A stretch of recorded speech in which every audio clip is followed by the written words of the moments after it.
A motivação de Satanás nesse primeiro momento é movido inteiramente por inveja. E claro, por tabela, ao ele pensar que Deus não está agindo da forma correta, automaticamente ele não considera mais Deus uma autoridade sobre si, mas pensa ele poder refazer e interferir nos planos do Senhor.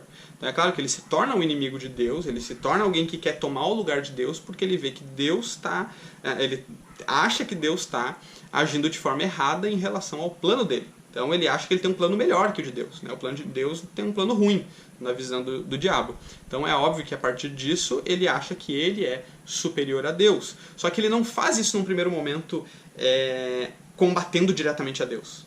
Não é isso que acontece. Ele sabe que só Deus é o Elohim, que é diferente de todos os outros Elohim, só ele é onipotente, só ele é o soberano, ele sabe disso.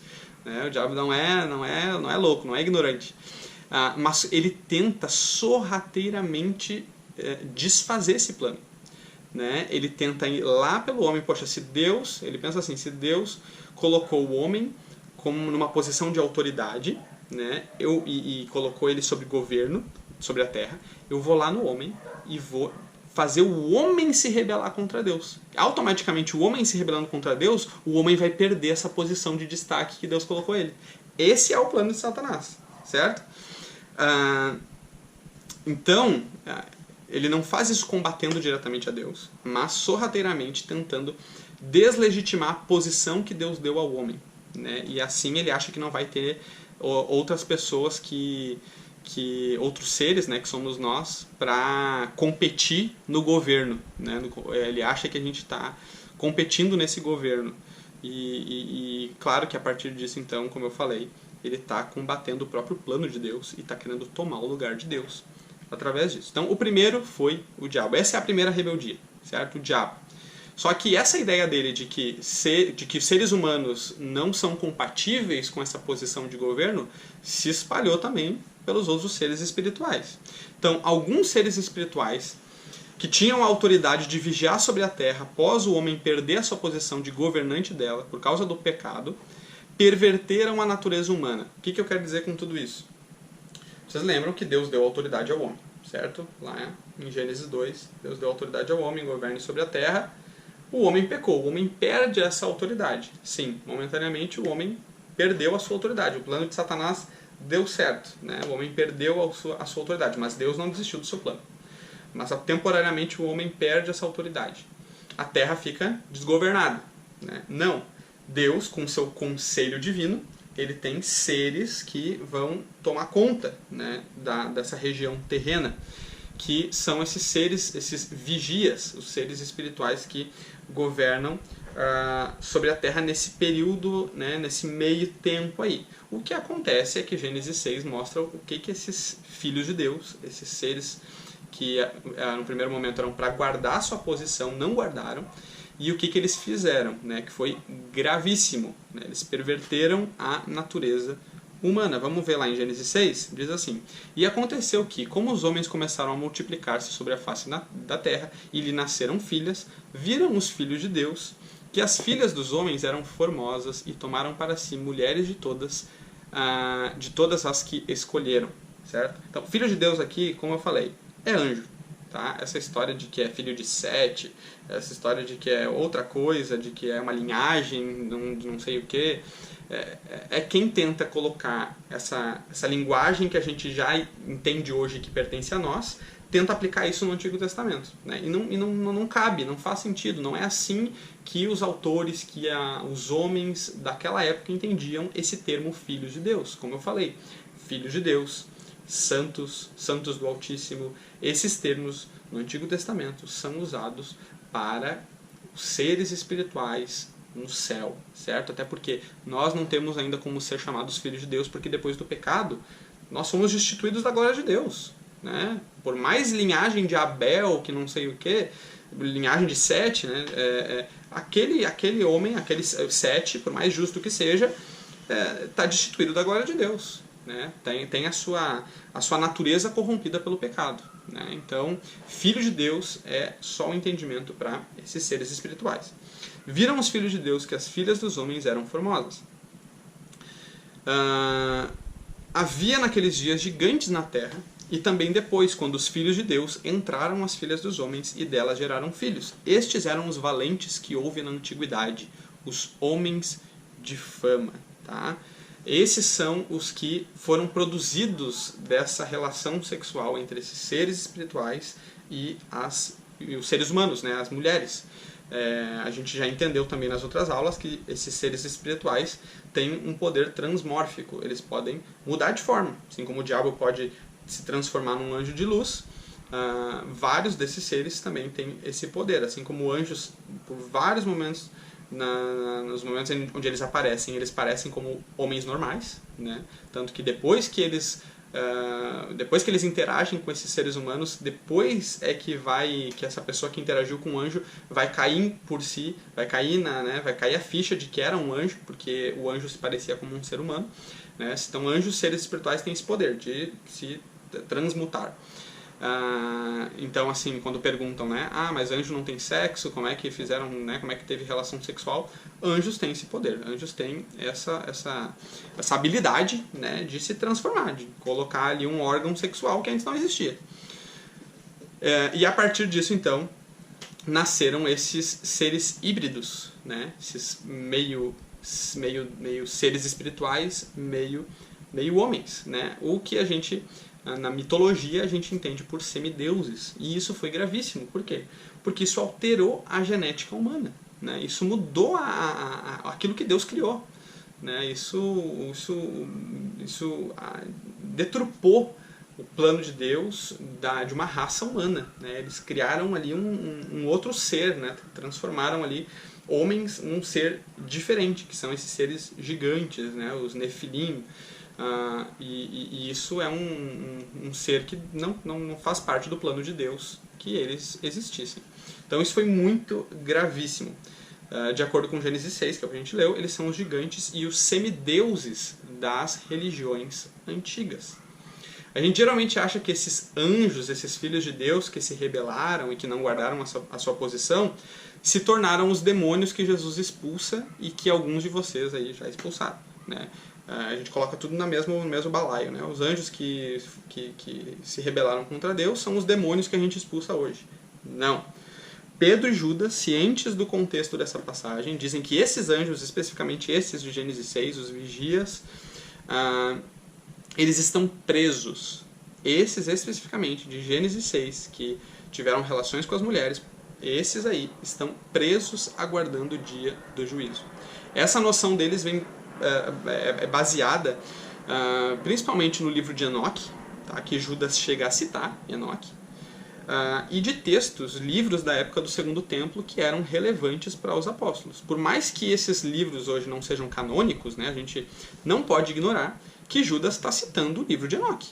Judas está citando o livro de Enoque. Pedro, a mentalidade dele quando ele fala desse assunto é de acordo com o que está escrito no livro de Enoque, do que está escrito no livro dos gigantes, que é encontrado nos manuscritos do Mar Morto. Então, esses textos eram conhecidos, certo? E eram relevantes, e eles consideravam verídicos, consideravam verdadeiros, né? Um paralelo que eu faço sobre isso, a gente tem o livro, vou dar um exemplo aqui, a gente tem o livro, né, da Antioquia.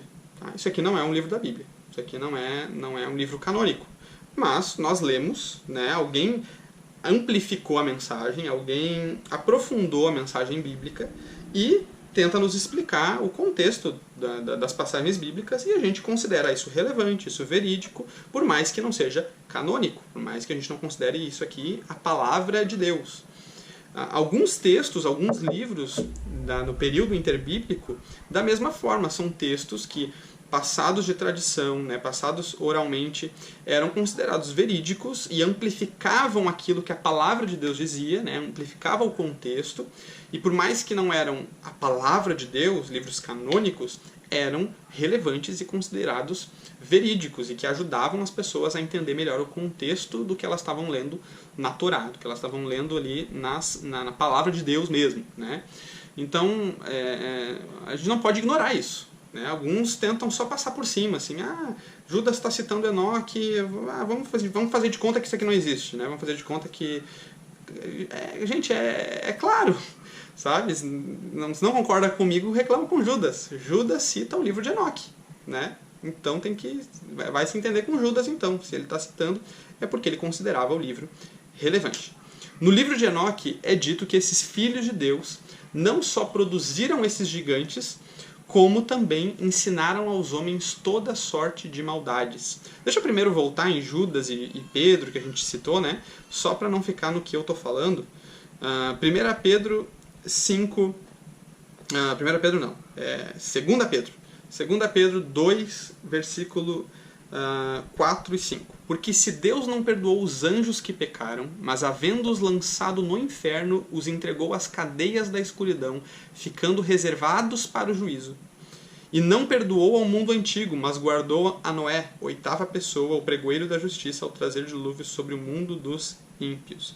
Por que eu li também o versículo 5 que fala de Noé? Porque a gente tem que entrar na cabeça de Pedro. Pedro está falando do mesmo contexto, né? Gênesis 10, Gênesis 11, Gênesis 9, é dentro desse mesmo contexto. Noé, Gênesis 6, né? Tá dentro desse contexto, certo?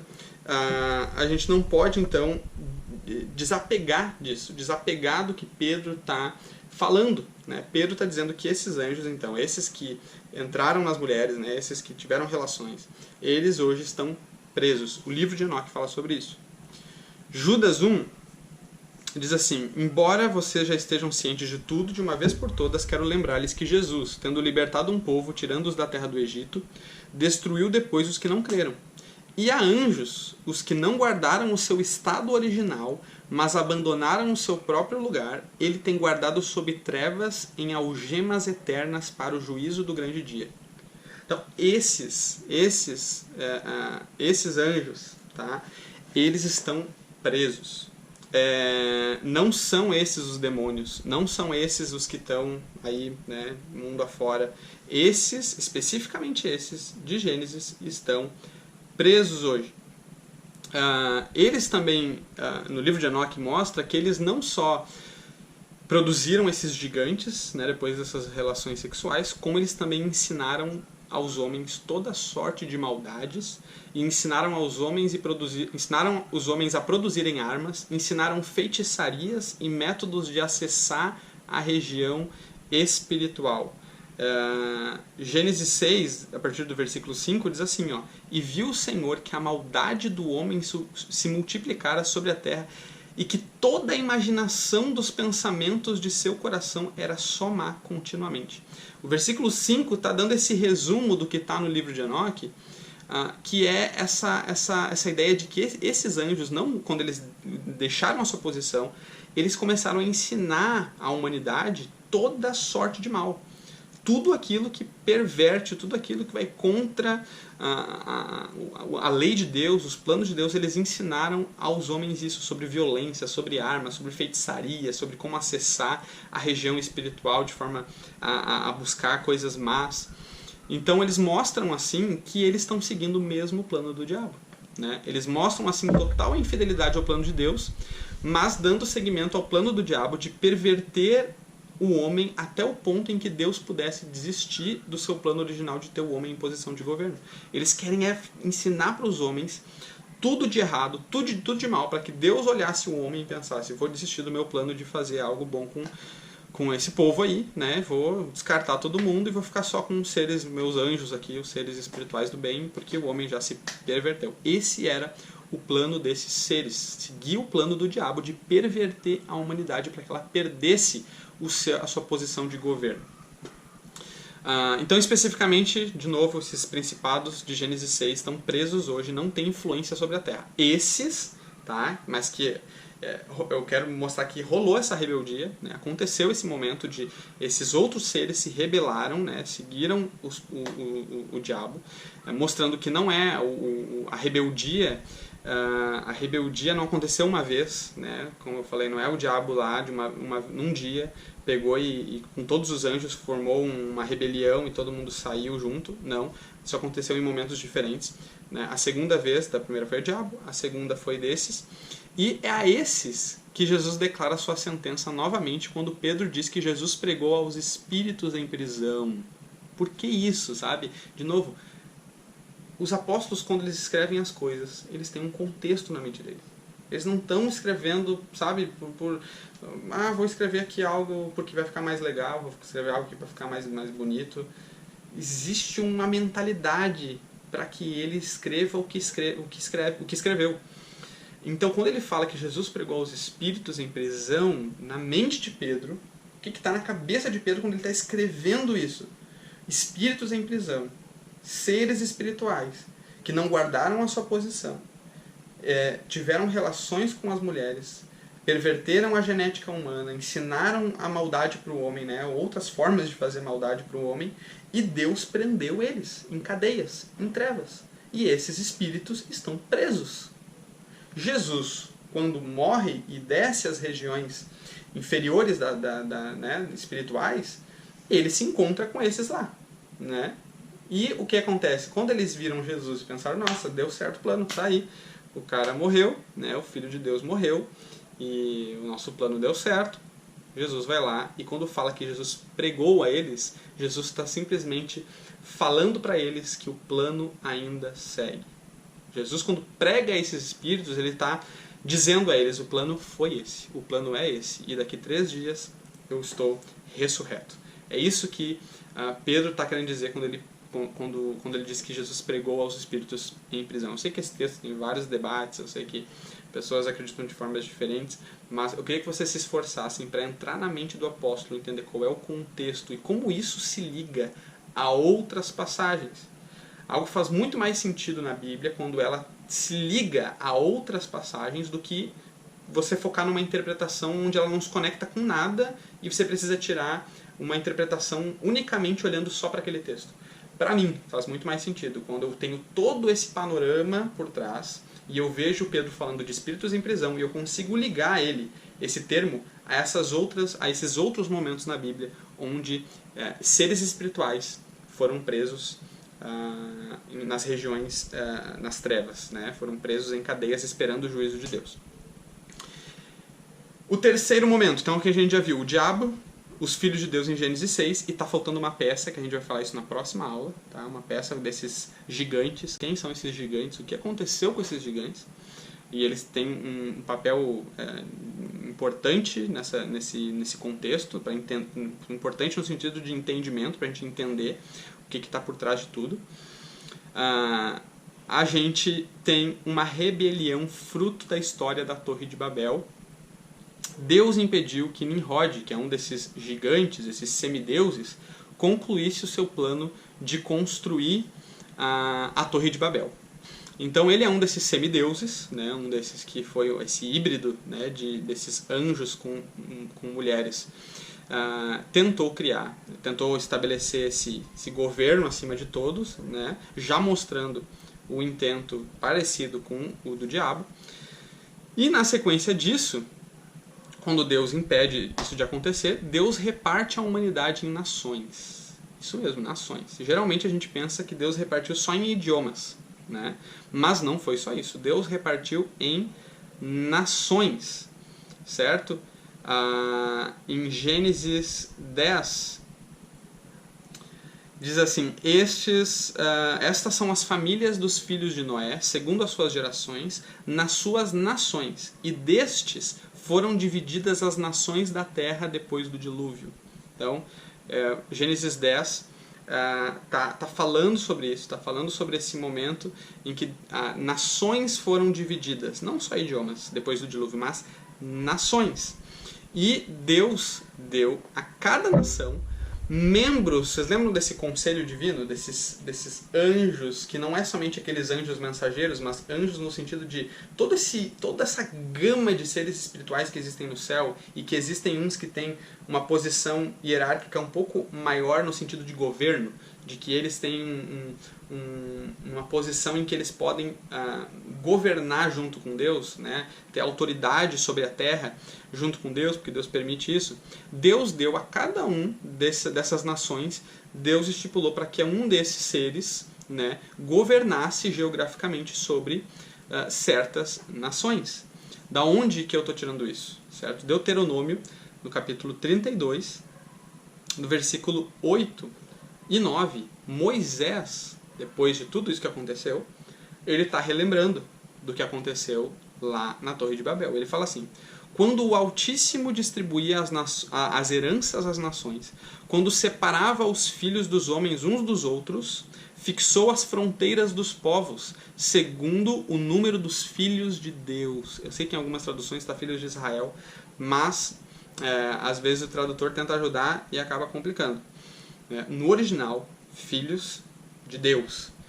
O que está querendo dizer aqui? Moisés está dizendo que no dia em que Deus repartiu as nações, as fronteiras dos povos, ele fez isso segundo o número dos filhos de Deus. Então a gente já sabe que os filhos de Deus são esses seres espirituais.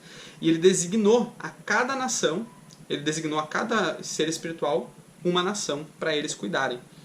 E de Israel ele fala, porque a porção, no versículo 9, porque a porção do Senhor é o seu povo. Jacó é a parte da sua herança. Então, enquanto Deus estipulou para que cada um desses arcanjos, desses principados, né, e é a partir disso que vem o termo real quando a gente está falando de principado, sabe? De chefe, de governo, de príncipe. Quando Deus está fazendo isso e está repartindo as nações para os seres espirituais, ele separa Israel para ele mesmo, certo? E Israel é dele. Israel é a herança do Senhor. Enquanto ele distribuía os povos para os outros, ele separou Israel para ele mesmo. E a gente vê mais para frente que Miguel é um desses principados, é um desses seres espirituais que fica meio que ajudando, né, dando assistência para Deus sobre a nação de Israel, certo? Enquanto vários outros arcanjos têm essa autoridade sobre nações, Miguel ajuda Deus, né, na sua porção, que é Israel. Acontece o quê? Que esses principados não governaram de forma justa. Quando Deus repartiu essas nações e entregou essas nações a cada um desses seres, desses anjos, eles não governaram de forma justa. Eles tomaram a adoração para si, eles administravam a sua porção de forma injusta. E esses são os ídolos das religiões.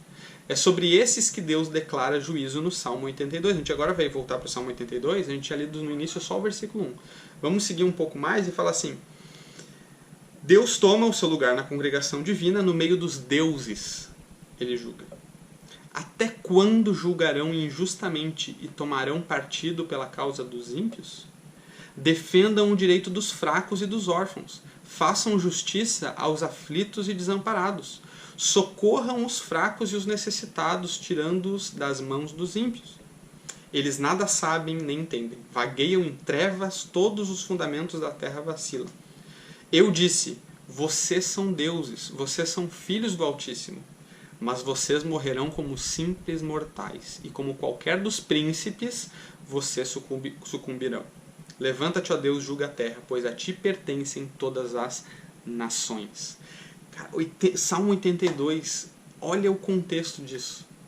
Deus, no meio dessa assembleia, desses outros principados, desses outros Elohim, que são deuses, mas deuses, de novo, não num sentido de que eles se equivalem aos atributos de Deus, mas deuses no sentido de que são seres espirituais, que têm certa autoridade.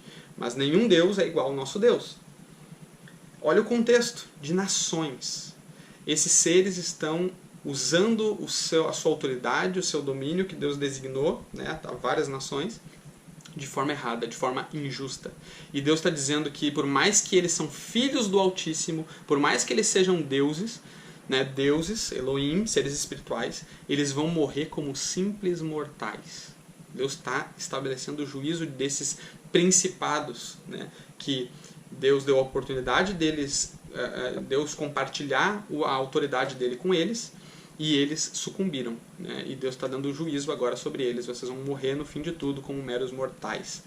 E aí Davi faz esse pedido, né? Levanta-te, ó Deus, julga a terra, pois a ti pertencem todas as nações. Não é a esses seres, não é a esses deuses, não é a esses principados. Eles não são nada, né? Comparado a ti, a ti pertencem todas as nações. Então olha só quando a gente entende o contexto, como uma coisa clareia, como a coisa fica mais clara, como o texto tem um sentido, né? A gente começa a entender melhor o que o salmista está querendo dizer. Então, gente, Salmo 82 parece algo muito diferente, mas é exatamente essa mentalidade dos apóstolos. É isso que eles acreditavam, né? E que infelizmente se perdeu nessa simplificação da tradição, que a gente acha que só tem anjo e demônio, né? E é isso. É os anjos mensageiros de Deus e os demônios que são os mensageiros do diabo. Não, sabe? Tem essa gama, essa história sendo contada por toda a Bíblia, muito mais complexa, muito mais ampla, né? A gente viu que o diabo se rebelou primeiramente. A gente viu que depois esses seres que Deus estipulou para olhar e vigiar a terra tiveram relações com as mulheres, né, e produziram toda sorte de maldade. E depois disso a gente vê que na Torre de Babel, Deus mais uma vez compartilha sua autoridade com outros seres, né, com principados, com arcanjos que dominam sobre nações, e mais uma vez esses seres aproveitam essa oportunidade para agir de forma injusta. Isso significa que aí Deus perdeu todo o staff dele? Não, existem ainda seres, existem ainda arcanjos, né, que na verdade a gente tem Miguel só como arcanjo. A gente ainda tem todos os outros seres que ainda estão com Deus, que ainda são fiéis a Deus, né, todos os anjos, todos os mensageiros. Mas esses que a gente comentou antes, esses se perverteram. E esses não estão presos, né, esses ainda estão por aí. Os que estão presos e não têm influência sobre a terra são os de Gênesis 6. Mas esses que Deus repartiu entre as nações, esses que Paulo está falando de principados e potestades, que são os nossos inimigos. Os nossos inimigos não são... A gente não luta nem contra carne nem contra sangue, mas contra principados e potestades nas regiões espirituais. É para esses que Paulo está dizendo. Certo? É para esse que Paulo está se referindo. 1 Coríntios 10, versículo 19, Paulo fala assim: mas que digo? Que o ídolo é alguma coisa? Ou que sacrificado ao ídolo é alguma coisa? Antes digo que as coisas que os gentios sacrificam aos demônios. Então Paulo tem esse entendimento de que os ídolos das nações são esses seres, são esses principados, são esses demônios, mas aí de novo, falando de uma forma categórica, né? Os seres espirituais do mal. Demônio, a primeira vez que a palavra demônio surge na Bíblia é em Deuteronômio 32, nesse mesmo texto que a gente fala ali no versículo 8 e 9, onde Deus repartiu as nações segundo os filhos de Deus. Lá mais para baixo, fala assim no versículo 16: com deuses estranhos eles provocaram ciúmes, com abominações o irritaram. Ofereceram sacrifícios aos demônios, não a Deus. É daqui que Paulo está tirando. É daqui que Paulo está tirando que os sacrifícios que os gentios oferecem aos ídolos são a demônios e não a Deus. Sacrificaram, no versículo 17, sacrificaram a deuses que não conheceram. Então, na primeira vez que demônio aparece na Bíblia, é para categorizar e para relacionar demônio com deuses. Esses deuses, esses seres espirituais que tomaram a adoração para si, né, que Deus repartiu entre as nações para ajudarem a governar, e na verdade eles aproveitaram isso para tomar a autoridade para si mesmo, né, usurparam a autoridade de Deus, que Deus deu a eles.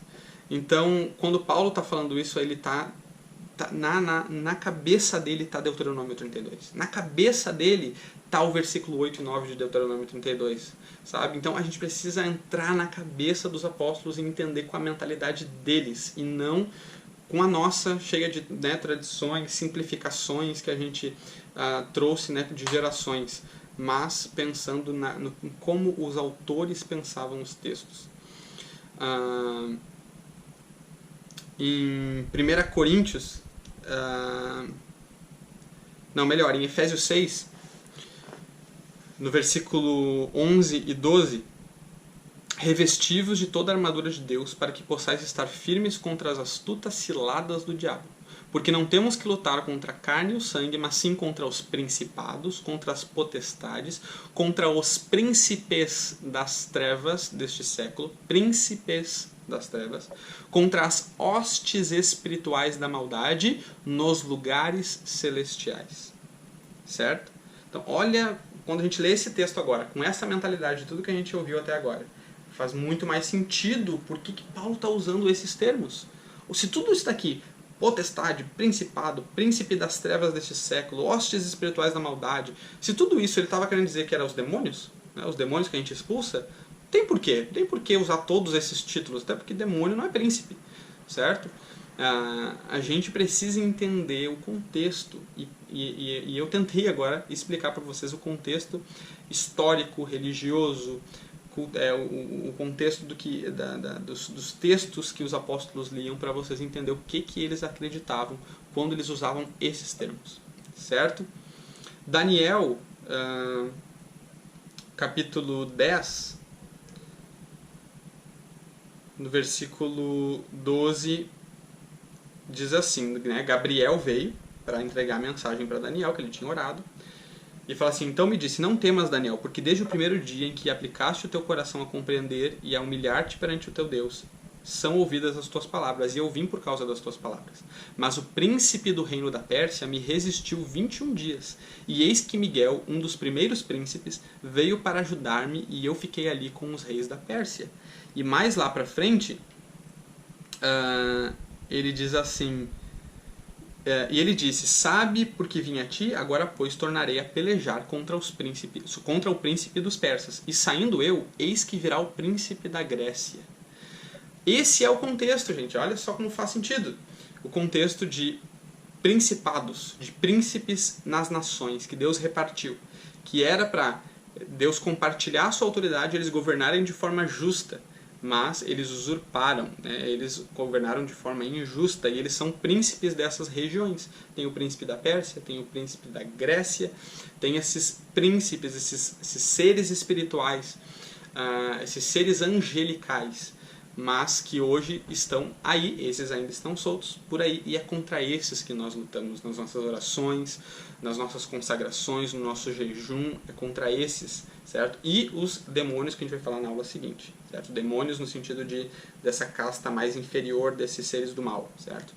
1 Coríntios, capítulo 10, eu acho que é capítulo 10, deixa eu ver. Não, 1 Coríntios capítulo 6. 1 Coríntios capítulo 6, versículo 3, Paulo diz assim: não sabeis vós que havemos de julgar os anjos, quanto mais as coisas pertencentes a essa vida? O que Paulo está dizendo com a gente julgar os anjos? Vocês acham que a gente vai estar lá julgando o anjo Gabriel? Julgando os anjos de Deus que agiram de forma correta? Não. Esses anjos são esses principados. O que o plano geral está querendo nos dizer? O que essa grande história nos diz? Deus quer governar e quer representantes dele de autoridade na região espiritual, na região celestial e na terra. Nós, a partir do pecado, fomos destituídos da glória de Deus e perdemos a posição de sermos chamados filhos de Deus e santos. Esses títulos eram dados aos anjos, aqueles que governavam com ele nas regiões espirituais. O que está acontecendo a partir do Novo Testamento é uma inversão. É isso que deixa o diabo, deixa esses principados, deixa os demônios loucos. Porque o que Deus está fazendo em Jesus não é simplesmente só voltar ao plano original, mas é a graça abundante de Deus em fazer com que esses homens, em que o homem não só volte de novo a ser alguém que governa sobre a terra, mas é colocar o homem sobre os anjos. A gente tem que entender que foram os anjos quem pecaram primeiro. A gente tem que entender que sim, a gente só está passando pelo que a gente passa, o pecado só existe no mundo porque sim, o diabo nos enganou. Porque sim, esses anjos perverteram a humanidade em vários momentos da história. Então o que Deus quer fazer não é simplesmente voltar o homem à sua posição original, mas é colocar o homem numa posição superior acima dos anjos. Quando Jesus fala e dá essa promessa a uma das igrejas em Apocalipse de que ele vai entregar a estrela da manhã aos vencedores, é dizer que agora as regiões espirituais celestiais também vai pertencer no domínio dos homens. Ele está compartilhando isso. Jesus, para a igreja de Laodiceia, diz que ao vencedor ele vai dar de se assentar no trono dele. Então, olha só o que Deus, na sua graça, né, e como ele fez com que essa história fosse totalmente o contrário do que o diabo planejou. Né? O diabo pensando que agora sim que o homem não ia mais ter a sua posição, e aí Deus pega, não, o homem não só mais vai voltar à sua posição, como eu ainda vou dar uma posição superior. Então, olha só que incrível os planos de Deus. Olha só quão insondáveis são os planos de Deus. Olha a sabedoria de Deus em tudo que Ele faz.